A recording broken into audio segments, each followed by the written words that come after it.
Hey everybody, it's Josh again, and welcome back to my channel. If you don't already know, I do a lot of videos about IT, cybersecurity, career, and education things. And today's video is going to cover analysis paralysis. Basically what analysis paralysis is when you want to do something, whether it's like get into IT or change your career or something, you look at your options and there's like too many options for you available, like how to start. So instead of just like picking one, you kind of spend eternity considering all of your options and you end up not really doing anything in the end. I thought it would be a good idea to make a video about this topic because I kind of notice I give a lot of people advice on my channel, like especially on like how to get into IT, and my advice often contains things like, if X, then you should do Y, or if A, you should do B, or if D, you should do E. And I kind of realize like maybe I give people like too many choices when I kind of explain what I think they should do. Because like everyone's like kind of different, and like everyone kind of has different priorities. So I thought it would kind of be a good idea to make a video explaining how to deal with a situation when you have like too many choices and you don't really know what to do. So basically in this video, I'm going to talk about what I think is the best way to deal with analysis paralysis and what I personally do and how it has positively affected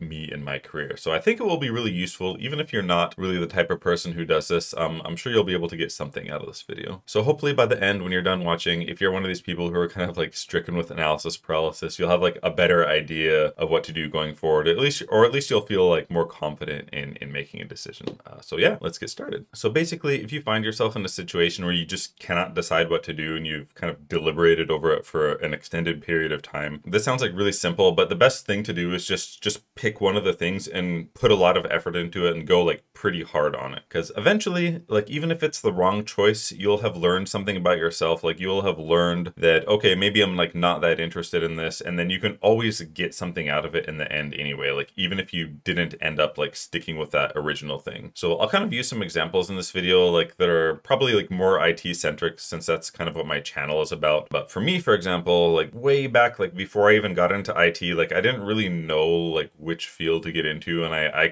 didn't have like the tools available that we have today to like help make your decisions better, like YouTube and all those things. So I just kind of like picked computer science because I figured the pay was good, and that was an actual okay choice. But basically what happened is I just was like, okay, pick computer science, and I just started going to community college for computer science, and I went like super hard on, Visual Basic and Java and like data structures and algorithms, and like by the time I got to math, I was like, man, this is hard. And then I just kind of dropped out of computer science and like switched to IT. In retrospect, I kind of quit CS originally for the wrong reasons. I just didn't have the tools available to me. But even though I quit computer science and switched to IT, it was really beneficial to me because I had like a really decent foundation of like systems under my belt, and I knew how to code like pretty decently at that point. So like the fact that I just, randomly picked computer science, and even though I ended up quitting and going into IT, it kind of afforded me like a lot of skills and kind of experience going forward, which was really useful to me in my IT career. There's been like so many other times where I come to a point in my career and I just don't really know what to do. I'm like, should I keep working at this job? Should I like quit? Should I like change my career? Should I like do this or that? And so many times I've just like quit my job and tried to do something else, and that endeavor has failed. So like I've tried to make a lot of different apps and like these like kind of crappy businesses, but as a product of those endeavors, I learned like so many skills. Like I've learned like a lot of like full stack web development, and I've kind of learned how a lot of different businesses are structured, and I've learned how to use like Azure and the cloud very well. And I've just learned like a whole bunch of stuff. Like whenever I try to do something and it fails, I just like learn something from it. So I tend to like not think that much. Like when I realize I'm getting like analysis paralysis, I'm like, okay, and I just like pick something and I go like really hard on it until I'm either satisfied or I'm successful, or I decide to like change my mind or something. But as long as you pick something and like go like pretty hard on it, you'll almost always get something out of it, whether it's like a new skill or you like learn something about yourself. You realize you don't like that thing, so you can kind of cross it off your list and then go to the next thing. So in terms of some of the advice I give people, like a lot of the really common questions are, because I make a lot of videos about WGU, so I get a lot of questions about like which degree should I get, like which IT degree from WGU should I get? And it really doesn't matter is the short answer. But if you're like really confused and you don't know which one to get, you can just look at the ones that are available, and then without thinking too much, like pick the one that like looks the most interesting and just kind of accept that that's what you're going to do, and just like, go hard on it. it's possible that you get to some classes and you're like, oh, like maybe I don't want to do, you know, data science or whatever. And that's cool because you kind of learn that about yourself, and you have options at that point. Like you can either switch your degree to like cloud or like general IT or management, or you can just, you know, power through it and finish the data classes. And then when you finish your degree, like just don't look for DBM jobs or something like this. You can always, you know, you'll always learn something about yourself, or you'll always learn some kind of skill. Like maybe you end up going into like cloud support engineer or something. And even though you completed like the data management degree, you went into like cloud engineering. Now you just happen to have, you know, a data management skill set like in your toolbox that you can use like in your job. Even though that's like not your forte, you have that skill. And that's happened to me so many times. I have like so many skills that I don't freaking care for, but at least I know how to do them, and it kind of helps me to be more rounded. So it's much better, like picking something and like going hard on it is much better than like just deliberating forever and not having like really any skills in the end. So it doesn't hurt to just, you know, pick something and go for it. And I can kind of see where, you know, it might be difficult if you're in a like really high stakes situation. For example, you're like, Josh, like I can't just like pick a degree and go for it because, you know, what if it costs money, like a lot of money, like you're not going to WGU and it's like, you know, 30K a year or something like this. Kind of one way you can deal with that,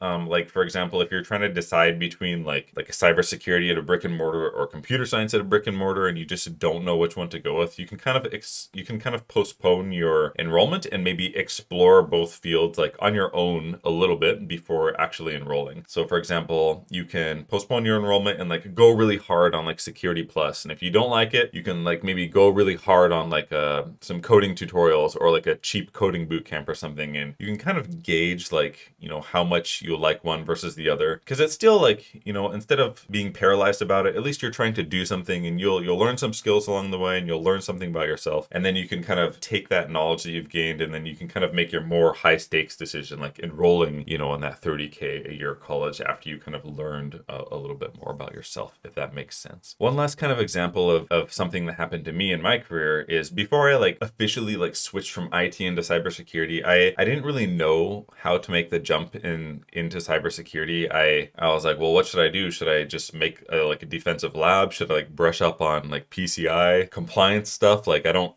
really know what I should do. And I basically kind of took my own advice. Like I was kind of paralyzed with trying to figure out what to do. So I just picked like the most interesting concept of cybersecurity, which was like pen testing and offensive security. And I just like picked that and like I went really hard on it. So basically what I did is I registered for like the offensive security, like OSCP, and I got access to the labs, and I like went really hard on it, and I studied like, and I just did my best. And like all the while I was like listening to Darknet Diaries and like Cyberwire, and I was just trying to absorb all this stuff into my head. I'm like, yeah, I'm going to be a pen tester. But eventually, like what ended up happening is the place that I was working at, they opened like a position for like a cybersecurity analyst, and someone told me to apply to it, and I was like, well, I don't think I'm qualified for this, but I just applied to it anyway. And during the interview, they were like asking me about my experience, and I was like, and I just kind of talked about my OSCP experience, like how I would work in the lab and like get root on like all these boxes and stuff. And because of that, because I just like picked OSCP and like went hard on it, even though I didn't end up being a pen tester, like I kind of had these like skills, I guess, under my belt, and I could use them in the interview. And then I just got hired it was a defensive job, like kind of a blue team job, but I ended up getting hired as that kind of cybersecurity analyst position. And that's just like an example of something really unexpected that happened, just because I picked something and I just